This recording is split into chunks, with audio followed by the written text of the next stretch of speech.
Baik, mari kita bersama membuka firman Tuhan dalam kitab Efesus pasal yang ke-6.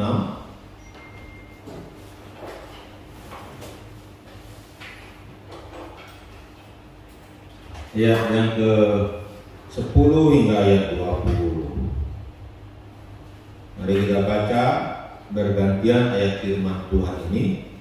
Efesus pasal 6 ayat yang ke-10 hingga ayat yang ke-20. Judulnya perlengkapan rohani.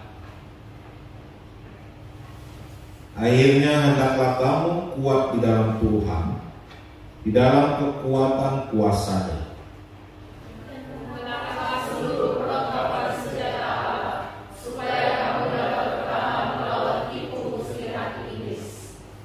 Karena perjuangan kita bukanlah melawan darah dan daging, tetapi melawan pemerintah-pemerintah, melawan penguasa-penguasa, melawan penghulu-penghulu dunia yang gelap ini, melawan roh-roh jahat di udara. Sebab itu ambillah seluruh perlengkapan senjata Allah, supaya kamu dapat mengadakan perlawanan pada hari yang jahat itu, dan tetap berdiri, sesudah kamu menyelesaikan segala sesuatu. Jadi berdirilah tegak, berikat pinggangkan kebenaran, berbaju dirahkan keadilan. Kamu berpasangkan kerelaan untuk memberitakan Injil damai sejahtera. Dalam segala keadaan pergunakanlah perisai iman, sebab dengan perisai itu kamu akan dapat memadamkan semua panah api dari si jahat. Dan terimalah pokok keselamatan dan pedang roh, yaitu firman Allah. Dalam segala doa dan permohonan berdoalah setiap waktu di dalam roh, dan berjaga-jaga di dalam doamu itu dengan permohonan yang tak putus-putusnya untuk segala orang kudus. Dalam doaku, supaya kepadaku, jika aku membuka mulutku, tidak menyiapkan perkataan yang benar, agar dengan keberanian aku mendapatkan kebenaran. Yang kulayani sebagai utusan yang dipenjarakan, berdoalah supaya dengan keberanian aku menyatakannya sebagaimana seharusnya aku berbicara. Ya, saudaraku yang dikasihi oleh Tuhan, pada malam ini kita mau belajar ya tentang sebuah tema peperangan yang dahsyat. Peperangan yang dahsyat. Mungkin kita sudah melihat di YouTube maupun di Google maupun di Instagram maupun yang lain-lain, di TV dan sebagainya. Nah, berita media sosial yang luar biasa telah menggambarkan kepada kita ada sebuah peperangan yang dahsyat yang sedang terjadi antara Israel dan Hamas. Ya, kita lihat di jalur Gaza itu terjadi pertempuran yang sangat hebat, ya, dan jatuh korban sudah beribu-ribu orang dari kedua belah pihak, ya, dan peperangan ini masih terus berlanjut sampai hari ini dan skalanya bisa membesar, skalanya juga mungkin bisa mengecil. Ya, apalagi Israel sedang mengultimatum akan penduduk Gaza di utara untuk pindah ke selatan dan sedang merencanakan perang darat ya dengan Hamas. Jadi ini sangat mengerikan ya kalau ini terjadi. Dan juga belum lagi kalau terjadi campur tangan dari berbagai negara-negara yang saling mendukung satu dengan yang lainnya ya antara kedua belah pihak, dan ini sangat mengerikan ya. Bahkan ada yang memprediksi kalau terus berkembang bisa menjadi perang yang dahsyat dan besar, ya, yang bisa melanda mungkin dunia-dunia lain ya yang terjadi. Makanya ini sangat mengerikan dan ini harus menjadi perhatian kita, ya, doa-doa kita supaya ini semua bisa ya berhenti, ya, supaya tidak terjadi ekses yang hebat lagi, ya, bahkan sampai ke seluruh dunia. Sangat memprihatinkan bagi kita. Nah, ini sebagai pembukaan dalam kebenaran firman Tuhan, ya. Nah, ada perang yang dahsyat, yang harus dilakukan oleh orang percaya di muka bumi ini. Makanya di dalam Efesus dikatakan, hai anak-anak, akhirnya hendaklah kamu kuat di dalam Tuhan, di dalam kekuatan kuasa-Nya. Kenakanlah seluruh perlengkapan senjata Allah, supaya kamu dapat bertahan melawan tipu muslihat iblis. Di sini ada sebuah gambar tentang peperangan, ya, yang harus dilakukan, yang akan dihadapi oleh orang-orang percaya. Ya, dikatakan pada akhirnya, ini sesuatu yang penting karena peristiwa akhir, ya. Akhirnya, ya, ini menjadi pesan yang sangat penting bagi orang percaya, karena ini menjadi kesimpulan daripada kitab Efesus yang ditulis itu. Biasanya di akhir itu menjadi sebuah kesimpulan, ya, menjadi sebuah tujuan akhir dari kitab ini. Nah, saudara-saudara yang dikasihi oleh Tuhan, ada peperangan yang dahsyat yang harus dilakukan oleh umat Tuhan. Mengapa? Kenapa saya katakan dahsyat? Karena lawan yang dihadapi itu sangat dahsyat. Lawan yang dihadapi itu sangat hebat dan sangat luar biasa. Ya, kalau hanya lawannya itu one by one, mungkin kita pikir biasa-biasalah. Itu bukan peperangan yang hebat, yang luar biasa lah. Tapi kalau lawannya itu luar biasa, maka itu menjadi sebuah peperangan yang luar biasa. Ya, kita masih kalau kita belajar sejarah, kita melihat bagaimana juga umat Israel pada perang tahun 67 itu begitu hebat karena musuh mereka sangat luar biasa, sangat besar juga. Ya, jadi dianggap sebuah perang yang dahsyat karena melibatkan banyak negara juga di situ, melibatkan tentara yang besar, kehancuran yang besar, semuanya bersifat besar. Jadi akhirnya dianggap sebuah peperangan yang dahsyat. Ya. Kemudian peperangan dunia yang kedua juga seperti itu yang terjadi, melibatkan hampir seluruh negara di dunia ini, ya, saling berperang, ya, saling membuat blok dan sebagainya, ya. Kehancuran juga begitu masif, begitu luar biasa, ya. Korban jiwa juga begitu banyak, ya.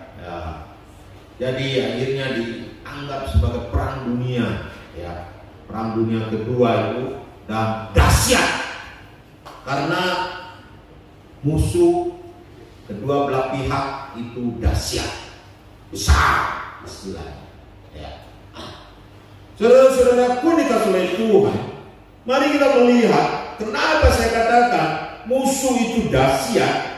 Dikatakan karena perjuangan kita bukan melawan darah dan daging, tetapi melawan pemerintah-pemerintah. Dikatakan lawan kita itu bukan darah dan daging. Ya, ini kan aneh kan? peperangan yang gampang itu adalah peperangan yang bisa dilihat. Tapi ini bukan melawan darah dan daging. Berarti ini adalah sebuah peperangan yang misterius ya. Ya, peperangan yang tidak kelihatan. Tetapi bahayanya sangat besar. Bahayanya sangat besar tapi tak kelihatan. Musuhnya itu tak kelihatan.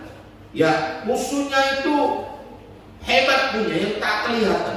Nah, kemudian bahkan digambarkan musuhnya ya pemerintah melawan penguasa-penguasa, melawan penghulu-penghulu dunia yang gelap ini. Ya.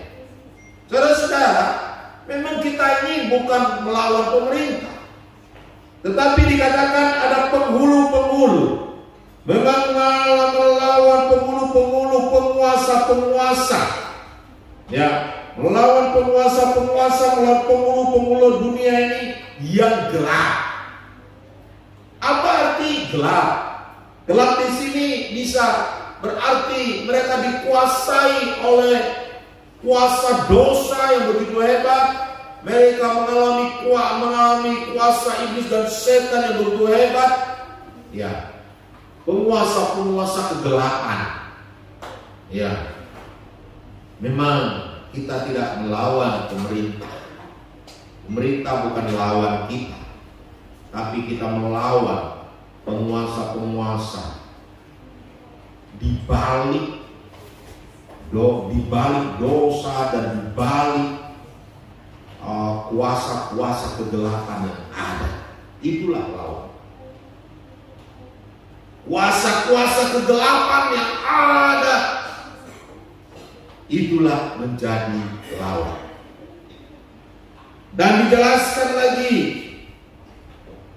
melawan roh-roh jahat yang ada di udara.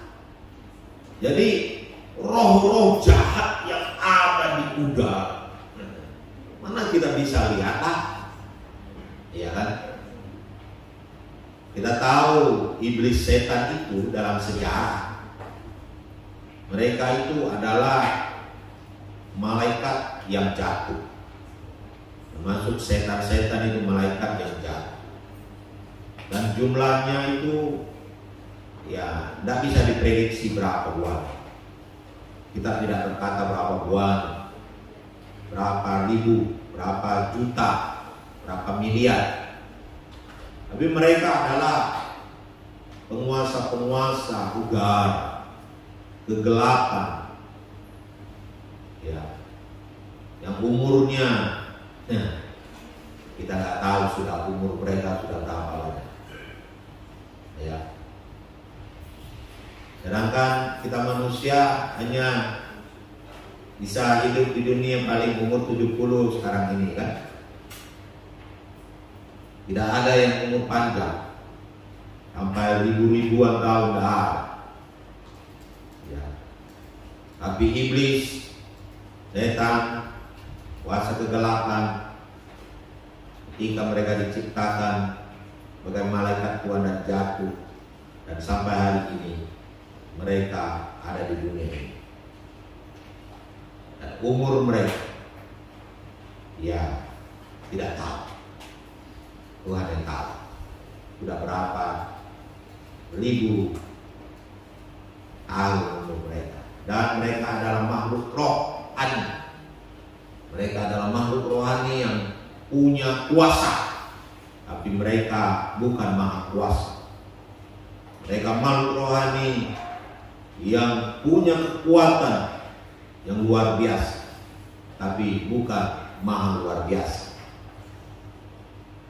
Mereka hebat, tapi bukan maha hebat. Mereka bisa ada di mana tempat yang mungkin kita tidak bisa pergi, tetapi mereka bukan maha hadir di mana-mana seperti Tuhan. Saudara-saudara yang dikasihi oleh Tuhan, musuh yang seperti ini adalah musuh yang luar biasa dan hebat. Makanya peperangan kita adalah peperangan yang dahsyat. Bukan peperangan yang gampang, bukan peperangan yang kecil, karena musuh yang dihadapi adalah musuh yang luar biasa, yang tak kelihatan tapi ada, yang tak kelihatan tapi punya kuasa, yang pengalamannya sudah berpuluh-puluh ribu tahun.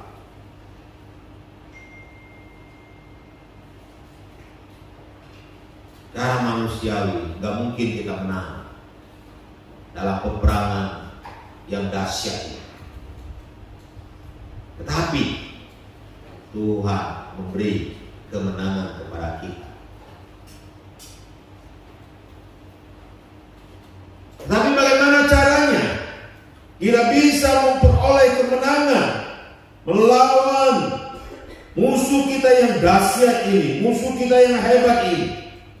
Maka Alkitab berkata, sebab itu ambillah seluruh perlengkapan senjata Allah, supaya kamu dapat mengadakan perlawanan pada hari yang jahat itu, dan tetap berdiri sesudah kamu menyelesaikan segala sesuatu. Jadi berdirilah tegak, berikat pinggangkan kebenaran, dan berbaju girah keadilan. Senjata kita adalah hidup kita. Hidup yang bagaimana? Hidup di dalam kebenaran firman Tuhan. Hidup dalam kebenaran firman Tuhan adalah senjata kita melawan musuh kita yang dahsyat.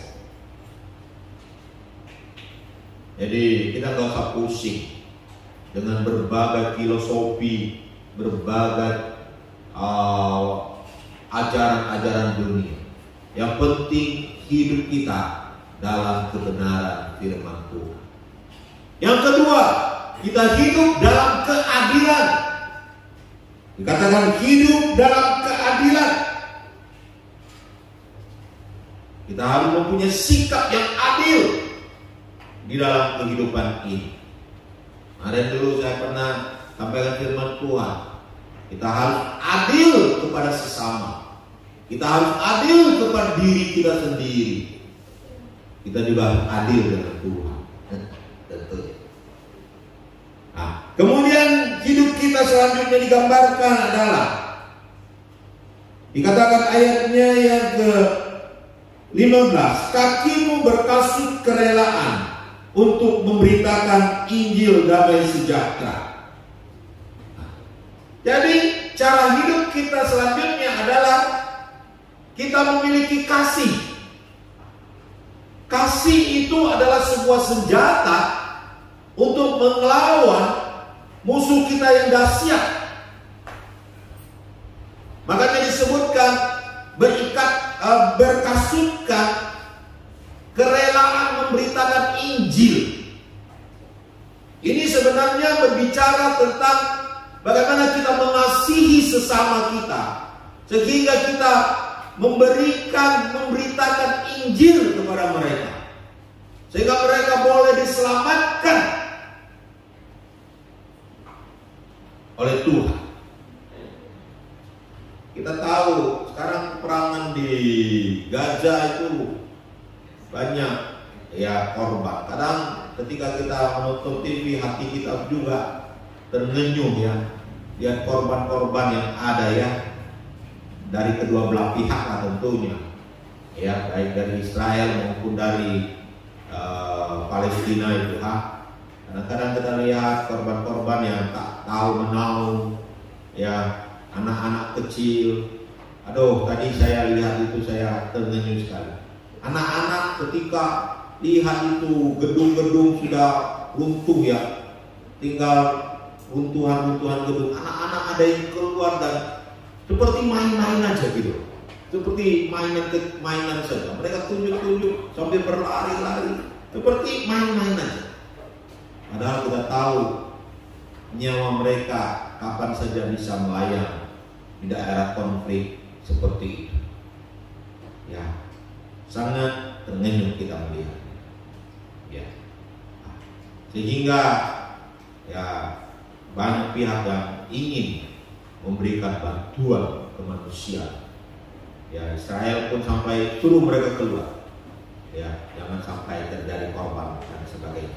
Ya, kita tidak mengerti lah politik apa yang terjadi di sana. Tetapi cara kemanusiaan, ya, kita ingin menolong dan sehingga kita berdoa kepada mereka. Itu yang bisa kita buat hari-hari ini. Ya. Tetapi kita tahu dunia ini sedang menghadapi yang namanya keselamatan. Kalau mereka meninggal dunia, mereka harus kemana? Apakah mereka masuk dalam penghukuman yang kekal atau mereka masuk dalam kebahagiaan yang kekal? Tentu kita ingin manusia diselamatkan oleh Tuhan, sehingga akhirnya kita memberitakan Injil kepada mereka. Inilah cara hidup kita di dalam peperangan yang dahsyat. Hidup dalam kebenaran, hidup dalam keadilan, hidup dalam kasih kepada Tuhan dan kepada sesama. Dan selanjutnya, selain hidup, kita juga harus mempunyai iman. Dikatakan, dalam segala keadaan pergunakanlah perisai iman, sebab dengan perisai itu kamu akan dapat memadamkan semua panah api dari si jahat. Iman itu disebutkan sebagai perisai yang melindungi, ya, supaya ketika panah-panah iblis datang, kita bisa bertahan menghadapinya. Ya, kalau adik-adik saudara lihat perang Israel itu, ada istilah Iron Dome itu adalah sebuah sistem pertahanan. Ya. Sistem pertahanan. Ya, ketika ada rudal-rudal dari musuh, Israel bisa tembak, bisa deteksi dan sebagainya. Memang kemarin tanggal 7 dikatakan itu loss atau mengalami masalah, ya ngerti, ya artinya mungkin gagal atau apa gitu, sehingga tembus pertahanan Israel, sehingga terjadi korban yang cukup banyak juga dari Israel. Ya, itu ribuan roket bisa masuk dan orang pun bisa masuk dan sebagainya. Itu gambaran secara fisik. Ya. Kita harus mempunyai perisai iman yang melindungi kita, sehingga ketika iblis menyerang kita, kita sanggup bertahan menghadapi. Amin. Praise the Lord. Jadi kita harus mempunyai iman kepada kuasa Allah, iman kepada firman Allah dalam hidup ini. Makanya janganlah ada keraguan terhadap firman Tuhan. Yakinlah kepada firman Tuhan, yakinlah kepada kuasa Allah. Ya. Itulah iman kita. Cara menghadapi peperangan yang dahsyat ini, kita harus mempunyai iman. Kalau nggak ada iman, sebentar roboh kita, sebentar hancur hidup kita, melawan musuh yang dahsyat. Karena ketika kita melihat, kenapa Pak ya? Ini bisa ya Pak? Tangannya yang bengkok ini tiba-tiba di gini, wah jadi gini. Kenapa bisa ya? Kenapa orang ini bisa gini? Kadang-kadang membuat kita bertanya-tanya dan membuat kita berpikir kenapa dan sebagainya. Iman kita tergoncang. Mengapa orang ini bisa jatuh ya? bisa begini dan begitu. Tidak usah terlalu banyak tanya lagi. Kalau bingung, ambil Alkitab dan baca Alkitab dan iman di Alkitab. Itu saja. Iman di kita. Amin. Nah. Kemudian yang selanjutnya, selain iman, kita juga harus memiliki firman. Iman itu adalah keyakinan. Tetapi keyakinan kepada apa? Kepada firman. Makanya dikatakan, dan terimalah ketopang keselamatan dan pedang roh, yaitu firman Tuhan. Nah, cara firman bekerja di situ digambarkan. Jadi dikatakan dia sebagai ketopong keselamatan.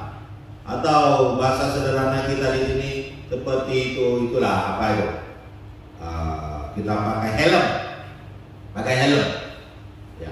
Jadi helm itu untuk apa?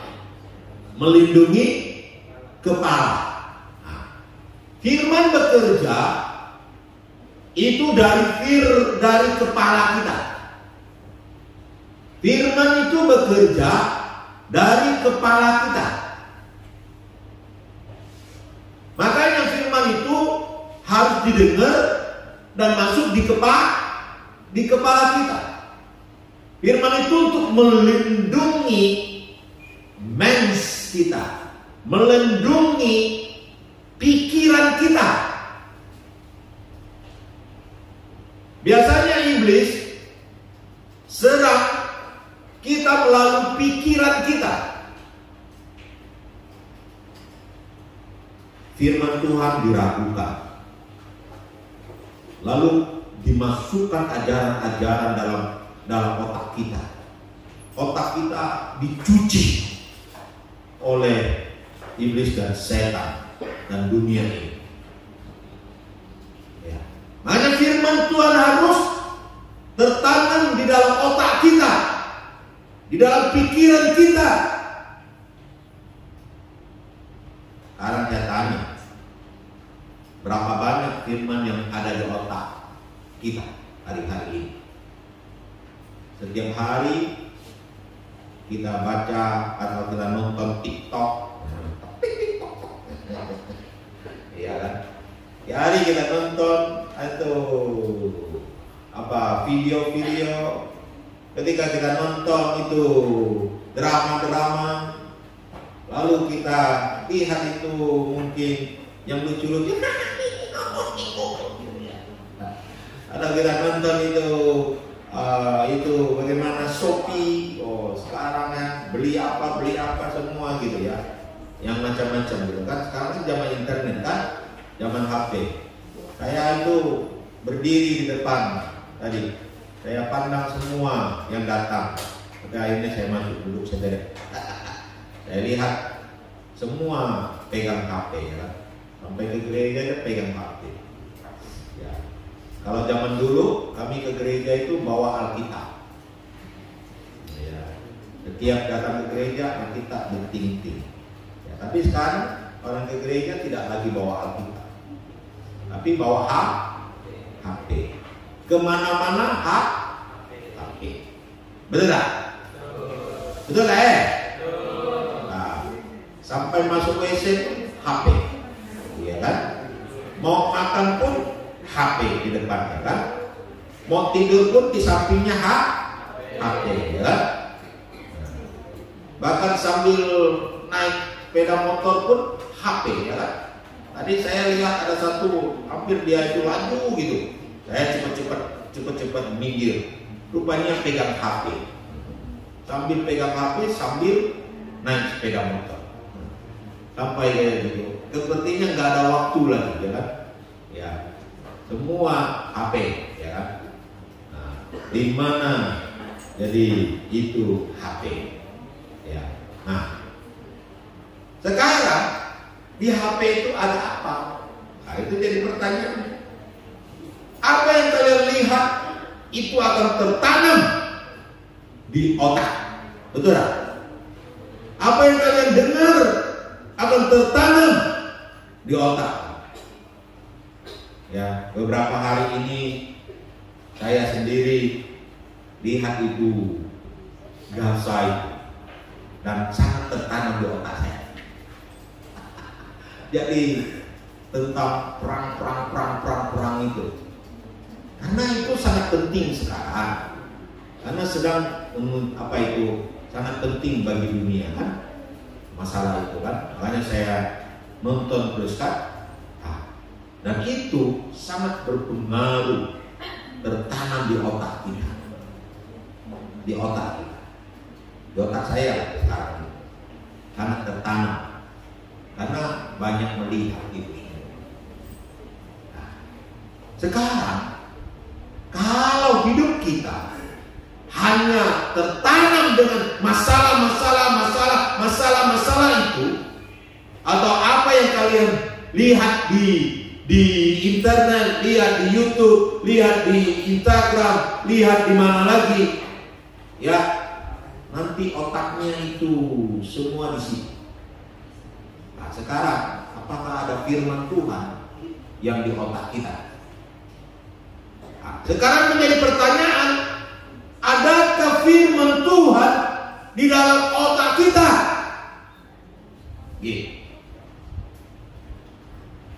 Apakah kita ada baca Alkitab? Apakah kita masih ada dengar khotbah di YouTube? Apakah kita ada lihat hal-hal rohani lagi? Kalau tidak ada, di otak kita ini habis.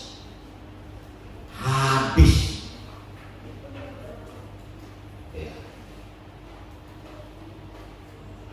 Ketika kita pulang dari gereja, ketika ditanya, tadi khotbah apa ya Pak Step? Lupa Tapi kalau nonton TikTok, selamanya ingat. Karena sini pun ingat juga. Tapi kalau dengar khotbah, lupa. Ya kan? Gimana ceritanya? Otaknya itu sudah habis. Ya kan? Ayat apa? Apa isinya? Gak ngerti lah.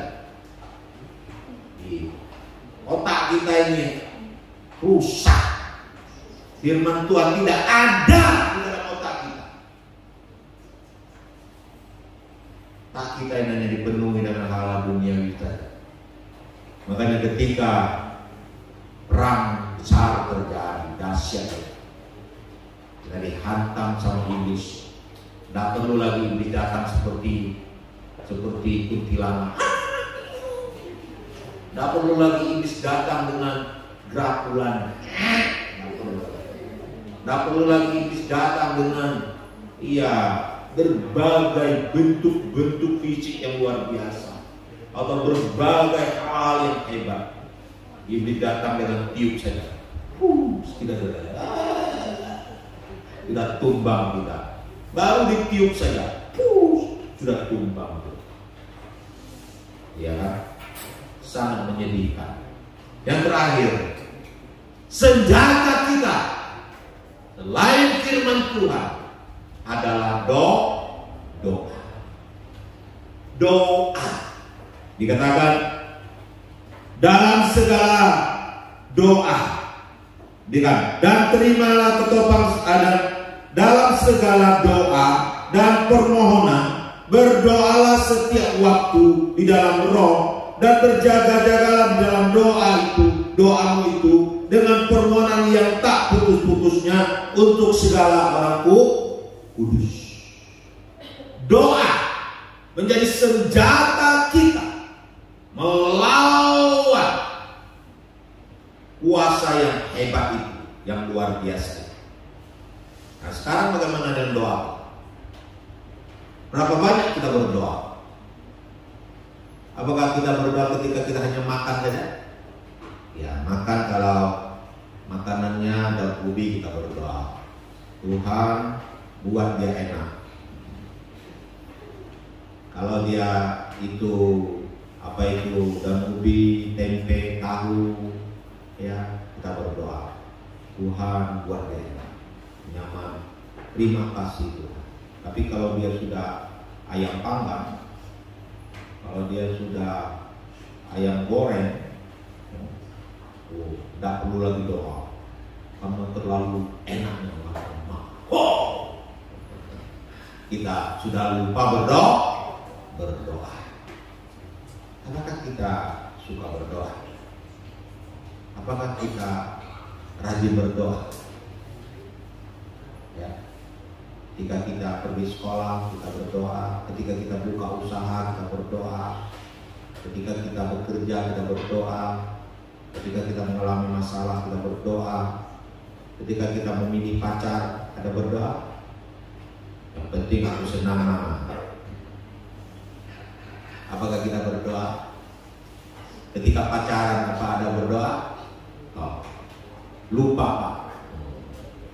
Pacarannya lupa Pak. Jadi ketika ketemu ada berdoa.